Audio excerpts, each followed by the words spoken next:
My two boys, Everett and Calvin, my wife and I, we want them to have more freedoms than what we actually enjoy today. I've got a 4-year-old and a 3-year-old at home, and they are so much fun. And I want them to be able to realize their American dream, whatever that might be. So in order to do that, Lisa and I want Everett and Calvin to have more freedoms in the future than that we are actually enjoying today. Hey, so I just want to thank you for being part of this, because if you're out there watching this, listening to this, I consider you a fighter for Everett and Calvin. Now, you might have your own reasons for fighting for freedom, but again, I see it as you fighting for Everett and Calvin. So thank you for being part of this. Hey, this is the Grassroots Leadership Academy, and we are here to empower everyday individuals so that they can make the changes that they want to see in their community. I'm Seth Blankenship, Deputy Strategic Director with the Grassroots Leadership Academy. And tonight we're going to talk through making the most out of grassroots events. Now, I do want to hear from you. So in the chat, can you just share why is it that you are here? Again, I'm here for Everett and Calvin, my two boys. Why are you here? Type it out in the chat. Share with us why you're here. We definitely want to hear from you.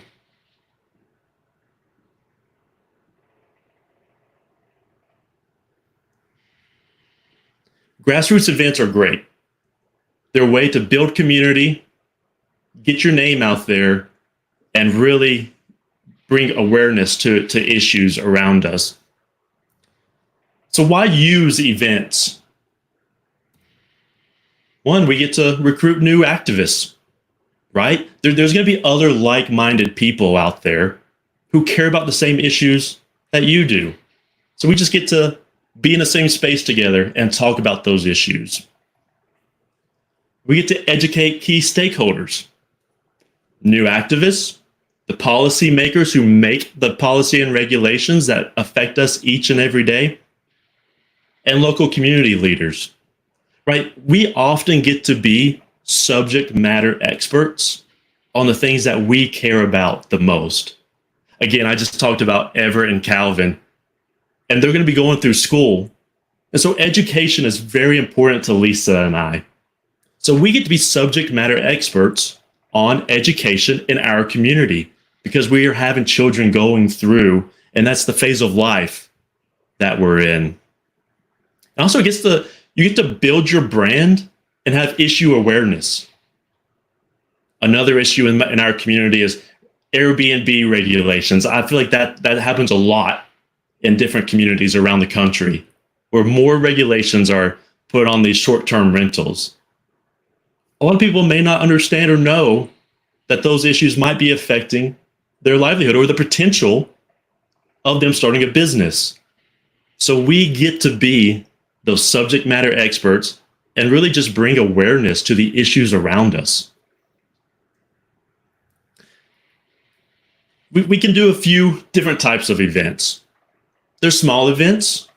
We're going to walk through just a few small events that would be possible for us to host. House meetings. Let's dive into a house meeting. Lisa and I, we love to host people in our home, especially outside, because we got the two boys. Bring your kids and just let them run outside, and we're going to cook something on the grill. That's one of our favorite things to do. Now, for these reasons, a house meeting needs to have a why behind it. It needs to have some intention behind it, right? If we wanted to invite people over to share with them of how the educational issues in our community are going to affect Everett and Calvin and how it's going to affect their children, we want to stay on the issue, have people over, and also make sure that whenever we're inviting those folks, that we're clear on why we're inviting them. Hey, I understand that you have children in this community who are soon going to be going through the education system or are already in the education system. We're getting people together to talk about that issue and would love for you to come and also to get your thoughts on it, good, bad, and ugly. House meetings are great. They're intimate. You're opening up your home, and it's a really true community building aspect. And you get to you get to be noticed, right? Like, wow, Seth and Lisa are really involved in the community, and they really care about education. They really care about Everett and Calvin. House meetings are great. Another option for a small event would be coffee shops. Going to your local coffee shop, either renting out a space or just having, kind of an open table in the middle of the coffee shop, and asking people to come and stop by between these hours and having conversation, again, about whatever the issue is, but you do need to be specific with the issue and stay with, the intention and the why behind the event that you're having. So these are great events to have just to start the conversation and to start building your brand and to start building the activists and volunteers that you might need to call on one day. After some of the small events, you might want to step it up to a larger event. This could be where you have a national speaker, a nationally recognized speaker, come in to address your group. You might have an elected official come to one of those larger events. You might take a group to the Capitol and show and walk them around. I was just in a different state with our sister organization, Americans for Prosperity, and we had the opportunity to host about 50 different activists who cared about education. We all had the branded shirt on. I think it was red. We all wore the red shirt, walked into the Capitol building, sat in on some of the committee hearings, and we're able to walk around and get to see and talk to legislators around the Capitol. So that would be a great large event to take someone on a field trip to the Capitol. A lot of times people have never been to their state capitol, so this will give them a great opportunity and a reason to go visit. And it's also great to have an opportunity to speak to lawmakers, to show support for the issue that you care about. It was great as we were walking around the Capitol in our red shirts. People would stop and ask questions. Oh, yeah, I see there's a bunch of you. Why are you here? Oh man, they just opened up the door for us to share our message and our story with them. So those are great opportunities to take people to the Capitol and be able to really make true progress in the issue that you're trying to raise. Other things might be rallies that you might want to host to keep government officials accountable, right? Like, hey, we're listening and we don't like this, or hey, we're listening and we do like this. Continue doing more of that. Other ways whenever we want to build a crowd, there's two ways we can do it. We can build a crowd for free, or we can pay to help us build that crowd. There's a lot of tools at our fingertips to build a crowd for free.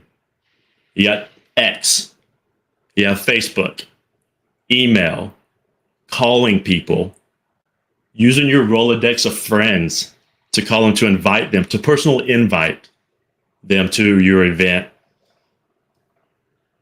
Whenever I come from the world of fundraising, and live conversations are the best way to invite people to the event that you're having.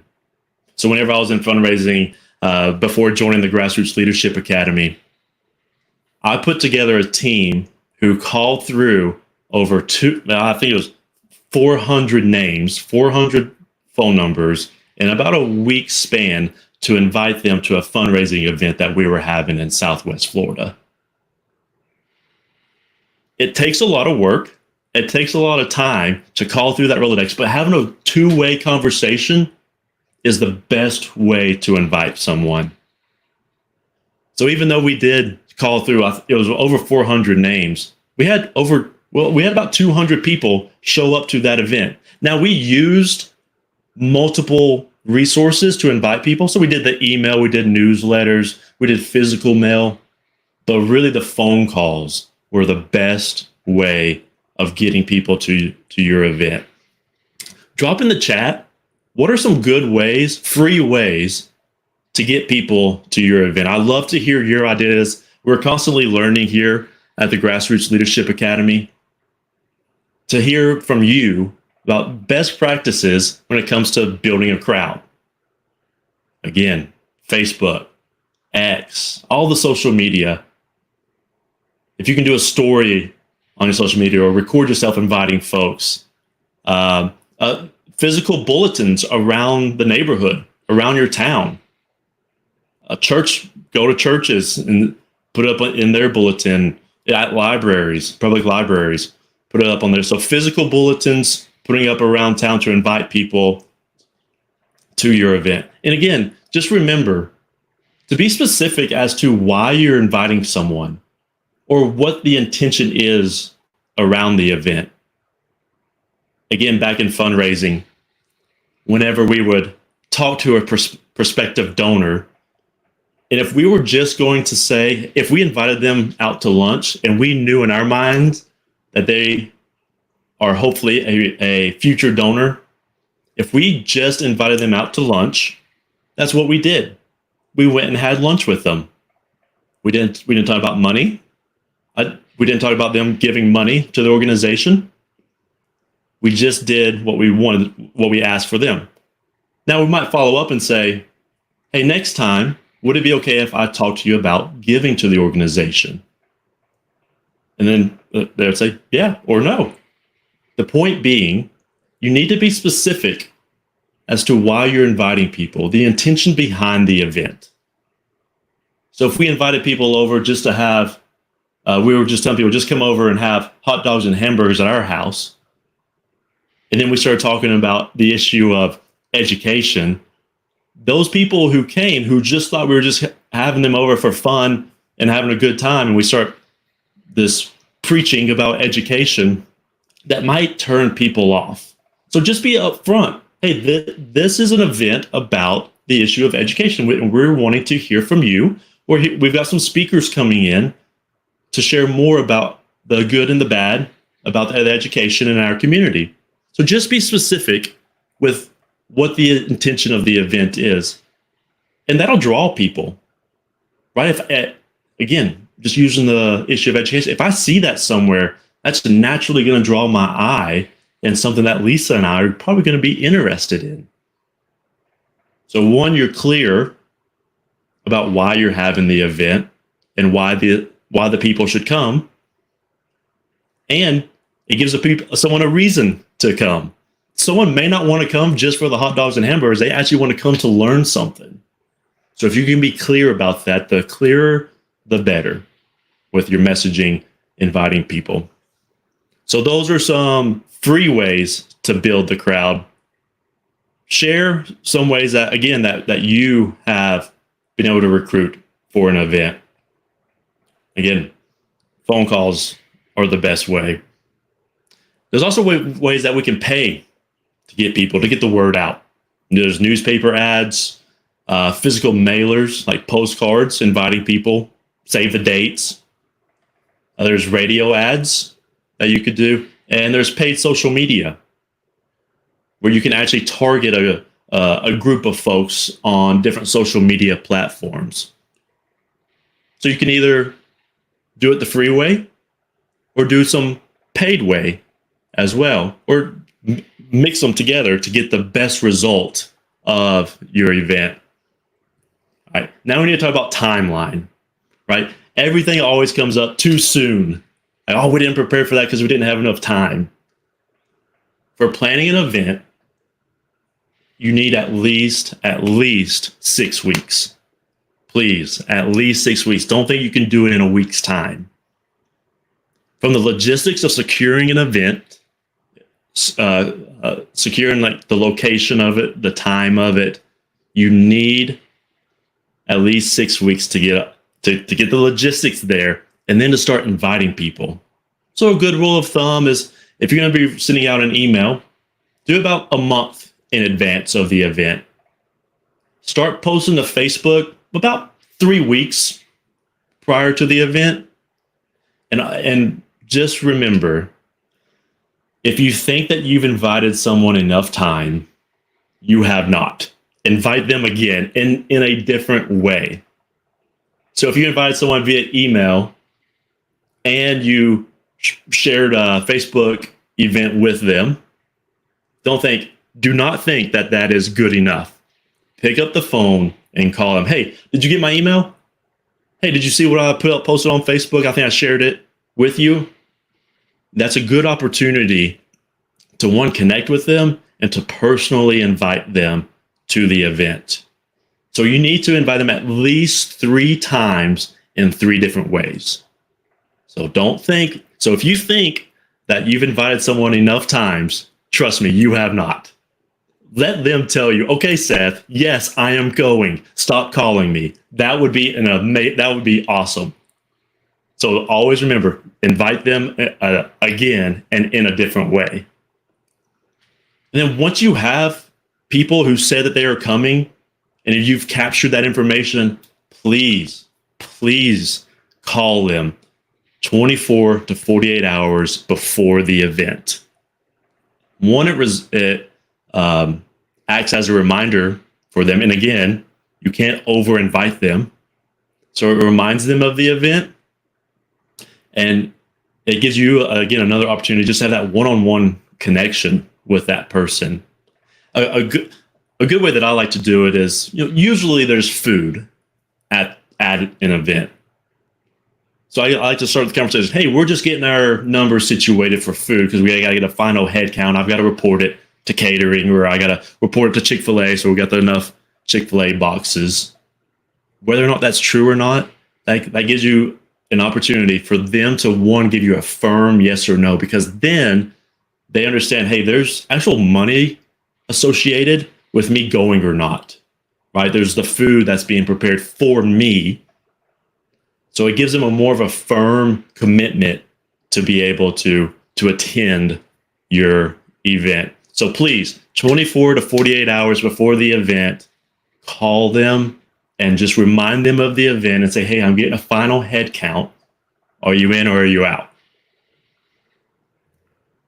Location. There's going to be a temptation to think that you can fill up a large room and you're going to want to get a big space for your event. So if you're not doing a house meeting, but you're actually picking a venue, there's going to be the temptation that I'm going to fill this thing up, so I'm probably going to need something a little bit bigger. Don't do it.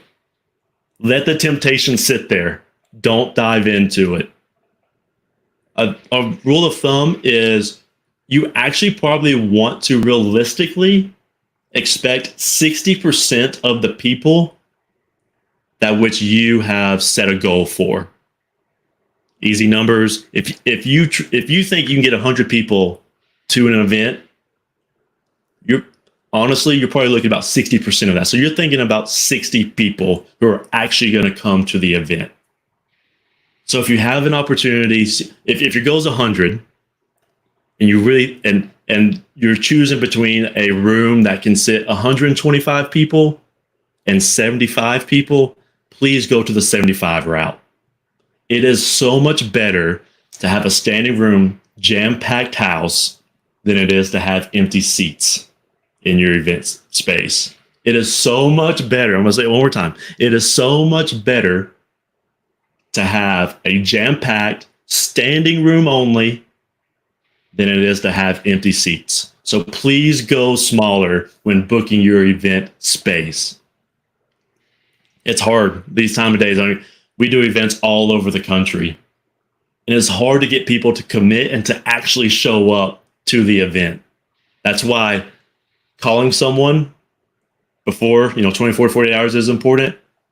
But still, people, of course, things come up, and people aren't always able to come and fulfill that commitment. So just go smaller in your event space. Don't go bigger. Think about audio and visual. Is it needed? Are microphones needed? Is there going to be any type of a PowerPoint or a video that needs to be shared? So make sure that you think through the audio and visual. And if you do need audio and visual, please run through it multiple times. Check the mics multiple times. Check your slideshow multiple times. Check your video multiple times. Because if something is going to go wrong at your event, it will be the audio and visual. And you can help minimize that by doing run-throughs and double checking and triple checking your audio and visual. We were just at my 4-year-old's pre-K graduation. And towards the end of it, they did everything. Of course, the kids did songs and dances, and they graduated. And at the end, they were going to show a slideshow of all the pictures of the year in their pre-K class. And of course, what happened? It didn't work. The slideshow did not come on. I saw them. I was there early. I saw them do a run through, and it still didn't work. So please, if something's going to go wrong, it's going to be the audio and the visual. But you can help minimize that by doing multiple run-throughs of it all. If you're going to have an outdoor event, make sure you have a backup plan for bad weather. If it starts raining, you need to have a plan B for any kind of outdoor event. Again, if it's going to rain on your day, if it's going to rain any day of the week, it's probably going to be on the day that you've planned your outdoor event. So just make sure you have a plan B. Make sure there's some type of shelter nearby, even if it's just like a pavilion that everyone could easily move to if it started raining or storming. So just have a plan B when it comes to outdoor events. Another thing to keep in mind with location is tap into local businesses, especially aligned business owners with the issue that you care about. So if you know a business owner who has a coffee shop, who has a restaurant, who has just office space that they might be willing to rent out to you maybe after hours to host your event, tap into that. I mean, there'd be nothing better than hosting an event at a local coffee shop after hours, and the coffee shop owner opens up the doors just to your private event and serves everyone coffees and teas. Like we talk about mutual benefit at the Grassroots Leadership Academy, and that is mutual benefit at its finest. So tap into those local businesses who might be aligned with you and see if they'd be willing to work with you and have that mutual benefit, because it's good for them to have people through the doors and to recognize them as someone who's involved in their community. Media. If you want media to your event, you want to cast this wide net and get them there, that's great. You need to invite the media through a media advisory at least 1 week before the event. And you need to be super clear about what the event is, what it's for, what the intention is, where it's at, what time it is, all the details. Who's going to be there? You need to, all the details to the media. And if you really want them there, make it always, make it fun or something that they want to report on. So if you really want them there, it's great. It's great coverage. You get to cast your net much wider and reach more people through having media there. But you do need to be very specific with the media. And please, I would say this is the most important. If you do plan to have media attend your event, assign a trusted partner to handle the media the day of the event. You are going to be busy running around doing all the logistics and all the things that's going to go wrong at the event. You probably won't be in the clearest of mind to be able to handle media, especially if they ask you questions. So get a trusted partner who is highly aligned with you to be the person to handle the media the day of. It's also important to stay on message. So again, if the issue is education that you care about, and that's what the event is for, stay on message of education. You do not want to veer off into, and another thing is, there's too much regulation over here, because you don't get to control the story that the media covers. So that you could be doing all this work to raise awareness around the issue of education, and all the media focused in on was this one little blurb that someone said about regulation over in this area of business. Not wrong, but you missed a big opportunity to reach people on the issue of which you are doing this whole event for. It's important to stay on message, be clear with your message, and don't get off on something else. That's why you need a trusted, aligned partner to help handle the media for you day of. Stay on message. Big thing, stay on message. So you want to get a big speaker coming in. Government officials are great. They can be hard to nail down if you want a government official to come speak at your event. So if it's an elected official, they are hard to pin down because it's really hard for them to know what their schedule is, more than a week out. So if you want them there, you will need to be flexible. So if it's an elected official that you plan on having at your event, you will need to be flexible with making that happen. Either they, maybe no fault to their own, but something came up that they had to go and do, or maybe there was, if they're in session, they had to go actually and vote on an issue. So just be careful with government officials. They can be great. They're oftentimes free because many states don't even allow for government officials to take any kind of money for speaking engagements. So they can be great, free, and of course, a subject matter expert on a lot of the issues. Another way of getting a speaker is, again, we talked about maybe perhaps a nationally known speaker. Those are great. They usually bring in big crowds just because of their name recognition. But do know that there's usually cost associated with that. So what are you willing to pay to have a bigger name come in to build your crowd? If anything, if they are the nicest person, they don't want money. If anything, usually the expectation is that all their travel and stay and food are paid for. So there's definitely going to be some cost. And they, if it's a bigger name, they usually have a speaker fee to go with that. So just know your audience, know what your budget is, and just find who you think the best speaker is. Now, like I said, it could be a government official, it could be a paid person. Oftentimes, the best messengers are the people who are living in it in the moment. You, your friends, your neighbors. They many times can be the best messengers for your issue and your event. The agenda. This is important. The agenda is more for internal use. So this is for you, your speakers, your volunteers. This is so important to get down on paper and to stick to it.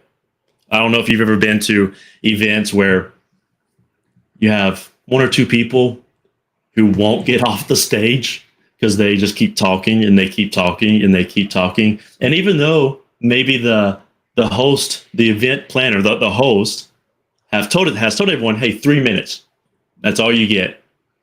But at minute 5, at minute 6, the host still hasn't taken them off the stage and this person is still talking.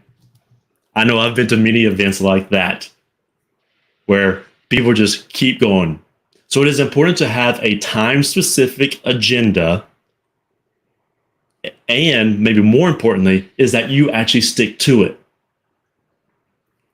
That is a big part of being the host, is really keeping things on schedule and moving smoothly.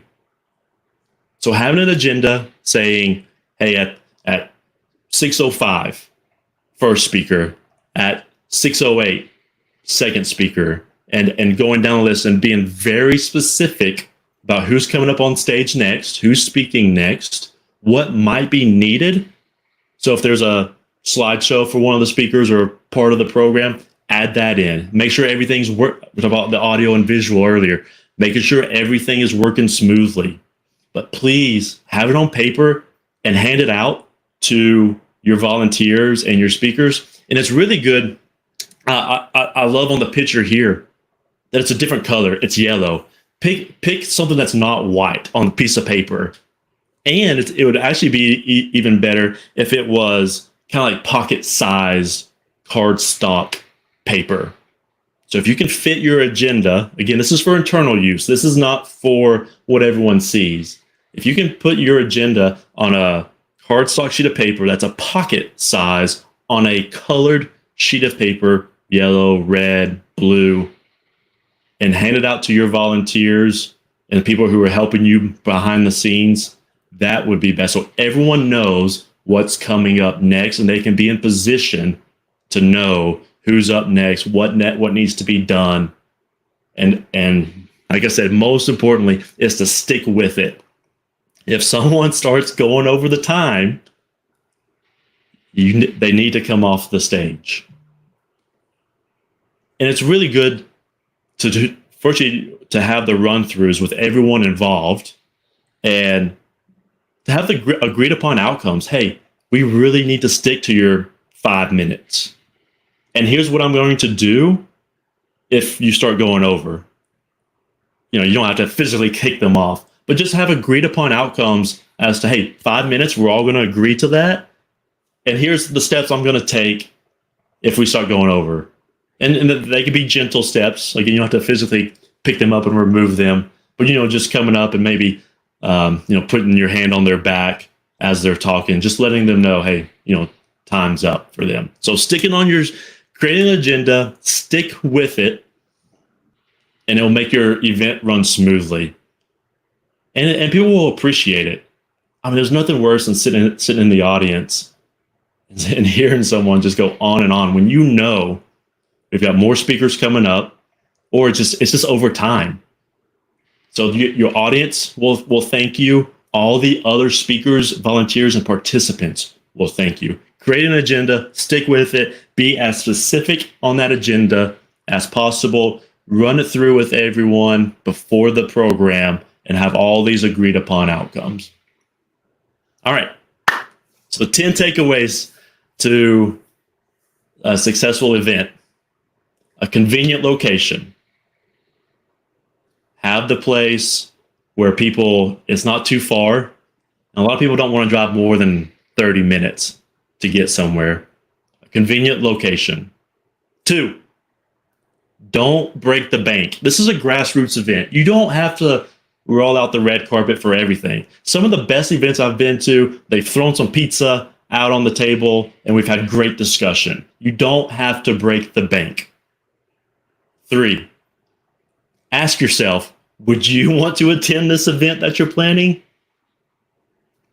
If not, then maybe we should figure out a new event or find something else to do. So 3, would you attend the event? 4, cast a wide net. You have a large goal of getting a lot of people to your event. Pull out your Rolodex, your contacts. Start calling through people. Start emailing people. So cast a wide net. Be specific as to why the event is important, but cast the net wide. Number 5, online registrations are great. It's a great way to track who said that they are coming and be able to capture some of their personal contact information for you to be able to follow up with them. Eventbrite is a great way to get people to register. Number 6, what logistical needs do you have? For example, we talked about the audio and visual. Make sure that you plan for that. Make sure you have a plan for a backup plan for the outdoor events. So just think through, what are the logistical needs you have? 7, Use a variety of outlets to recruit.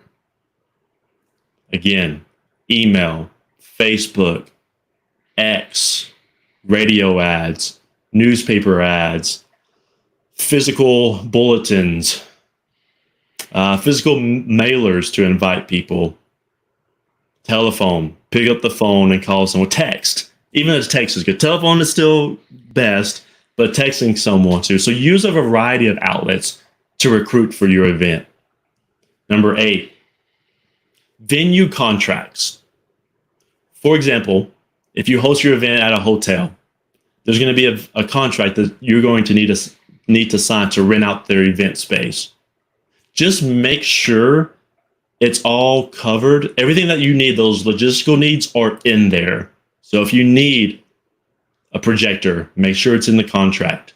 If you need a microphone, make sure it's in the contract.